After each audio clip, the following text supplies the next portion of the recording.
In the Delhi blast case, investigation teams are now strongly focusing on Al Falah University in Faridabad.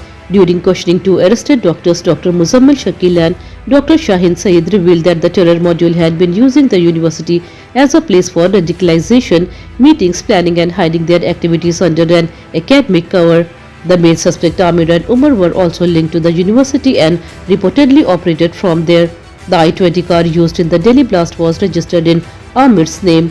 Agencies will soon conduct face-to-face questioning of the two doctors to match their statements. Nearly 22 doctors and students are suspected of helping the module, while medical registration of 4 arrested doctors have already been cancelled.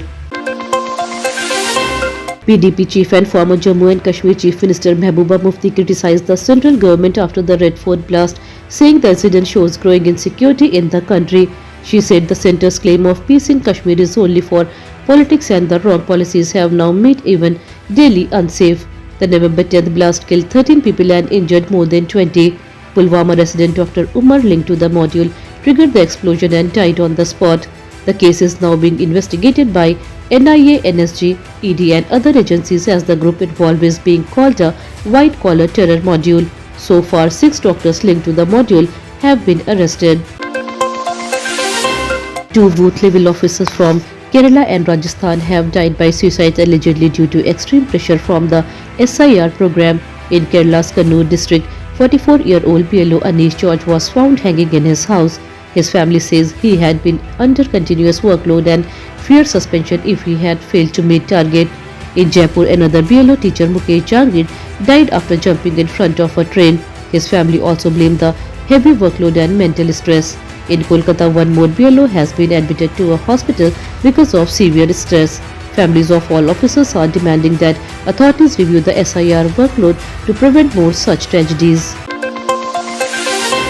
A tragic road accident took place in Bettiah, Bihar, where a speeding car ran over a group of wedding guests crossing the road. 3 people died on the spot and 16 others were seriously injured. The accident happened right in front of the bride's house, creating panic in the entire wedding party. Among the dead were the groom's uncle and the person leading the wedding procession.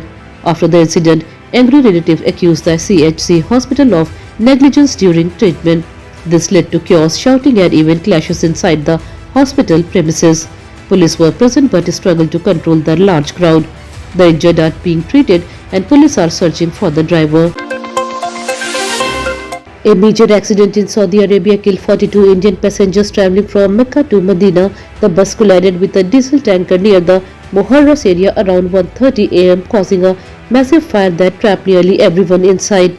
Among the dead were 20 women and 11 children, making the tragedy even more painful for the families. Only one person survived the accident and is currently receiving treatment. Authorities in Saudi Arabia are working to identify all the victims. The Telangana government had contacted the Indian embassy and instructed officials to help families quickly with documents, identification and travel arrangements. The Indian government is also monitoring the situation closely.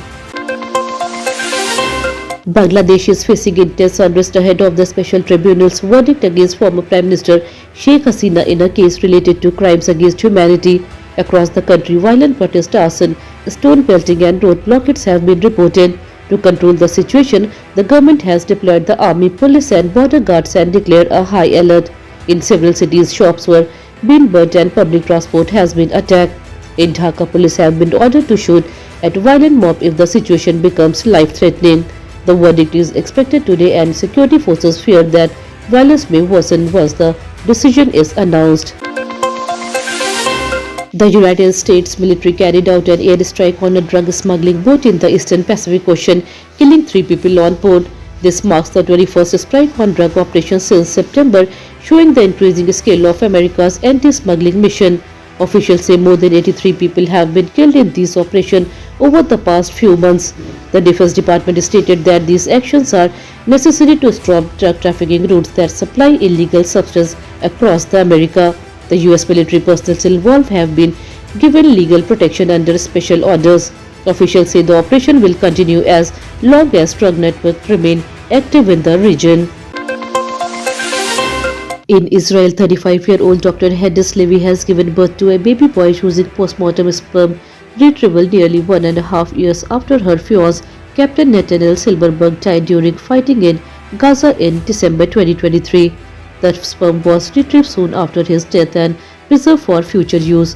Dr. Levy said the baby represents her fiancé's memory and helps continue his family legacy.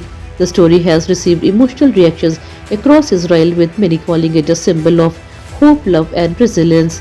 Dr. Levy said the child brings her strength after a long period of grief.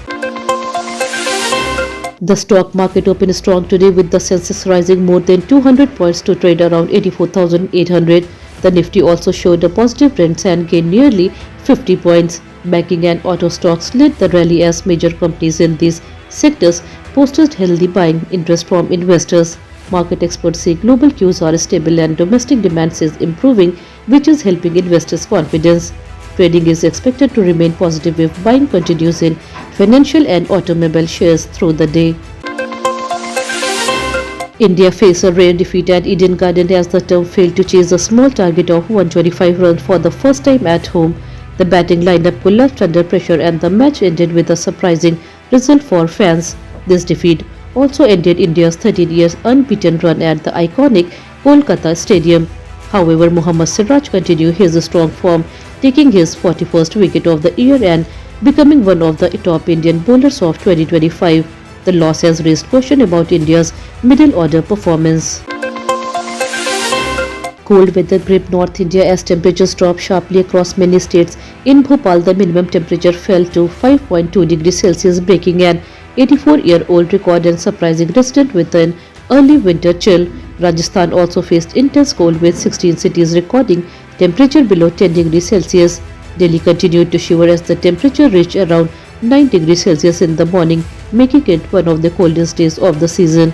Weather experts say the cold wave is likely to continue due to the clear sky and strong northwesterly wind. That's all for today's bulletin. We'll be back with more updates next time. Until then, this is Tamanna Rizvi signing off. Have a good day.